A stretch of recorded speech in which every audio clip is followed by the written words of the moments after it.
You know, if you were to follow a busy doctor as he makes his daily round of calls, you'd find yourself having a mighty busy time keeping up with him. Time out for many men of medicine usually means just long enough to enjoy a cigarette. And because they know what a pleasure it is to smoke a mild, good-tasting cigarette, they're particular about the brand they choose. In a repeated national survey, doctors in all branches of medicine, doctors in all parts of the country were asked, "What cigarette do you smoke, doctor?" Once again, the brand named most was Camel. Yes, according to this repeated nationwide survey, more doctors smoke Camels than any other cigarette. Why not change to Camels for the next 30 days and see what a difference it makes in your smoking enjoyment? See how Camels agree with your throat. See how mild and good-tasting a cigarette can be. I'm not a doctor, nor is that a diploma. But I can tell you, the severity of the current flu variant is real and serious, having gone through it recently myself. I'm here to tell you that you should be listening to your healthcare professionals. I've always supported wearing masks. I've never said don't wear them. I've always said wear them where it's appropriate. We don't recommend that people who are well wear them because it is not an effective way of protecting yourself. And we know that it actually can be irritating and people are more likely to touch their face when they have a mask on. And that can be a way of inoculating yourself. If I'm not sick, it's not effective. It's not something that when I'm out in public, it's going to protect me in any way. So we don't want people wearing it all day long, for example. We cannot rely on a mask because the mask is not what keeps us safe. And masks for long periods of time are not recommended by anybody in any situation. We're not wearing masks now. Would we be safer right now if we had masks on? No, you see, these are the things that we have learned. I've always supported wearing masks. So we really do have a problem of how the world perceives influenza, and it's going to be very difficult to change that unless you do it from within and say, I don't care what your perception is, we're going to address the problem in a disruptive way and in an iterative way, because you do need both. It's not like they're corrupt.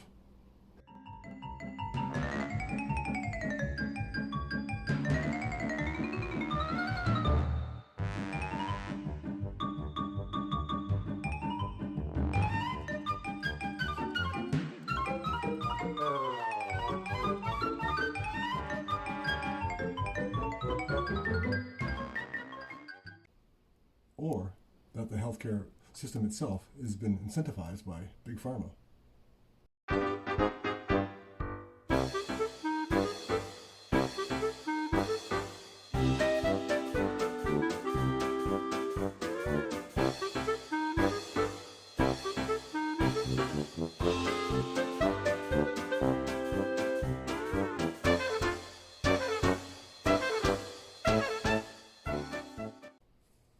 So I'm here to implore that you listen to your corporate and political leaders. But it is not too crazy to think that an outbreak of a novel avian virus could occur in China somewhere. We could get the RNA sequence from that, beam it to a number of regional centers, if not local, if not even in your home at some point, and print those vaccines on a patch and self-administer. In order to make the transition from getting out of the tried and true egg growing, which we know gives us results that can be, beneficial. I mean, we've done well with that, to something that has to be much better. You have to prove that this works. Well, he's dead, so, in general, you always have to be careful. I'm very proud of what we've done in philanthropy, very proud of the work of the foundation. That's what I get up every day and focus on. And then you've got to go through all of the clinical trials, phase 1s, phase 2s, phase 3, and then show that this particular product is going to be good over a period of years. That alone, if it works perfectly, is going to take a decade.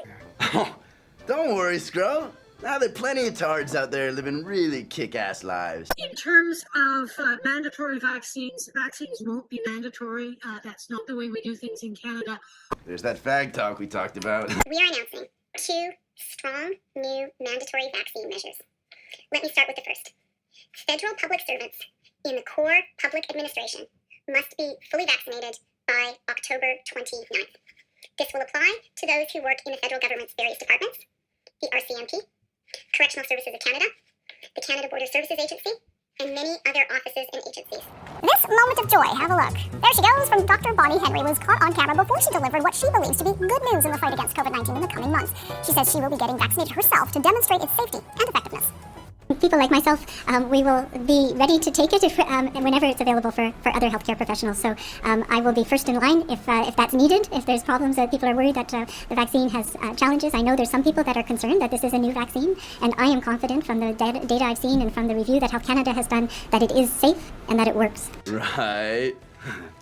Kick ass. I regret doing that. He had relationships with people he said, would give to global health, which is a interest I have. Not nearly enough philanthropy goes in that direction. I don't want to sound like a dick or nothing, but it says on your chart that you're fucked up. Those meetings were a mistake. They didn't result in what he purported, and I cut them off. That goes back a long time ago now. So there's nothing new on that. You talk like a fag, and your shit's all retarded. What I do is just like you know what I mean? Like. Thank you, and have a good day.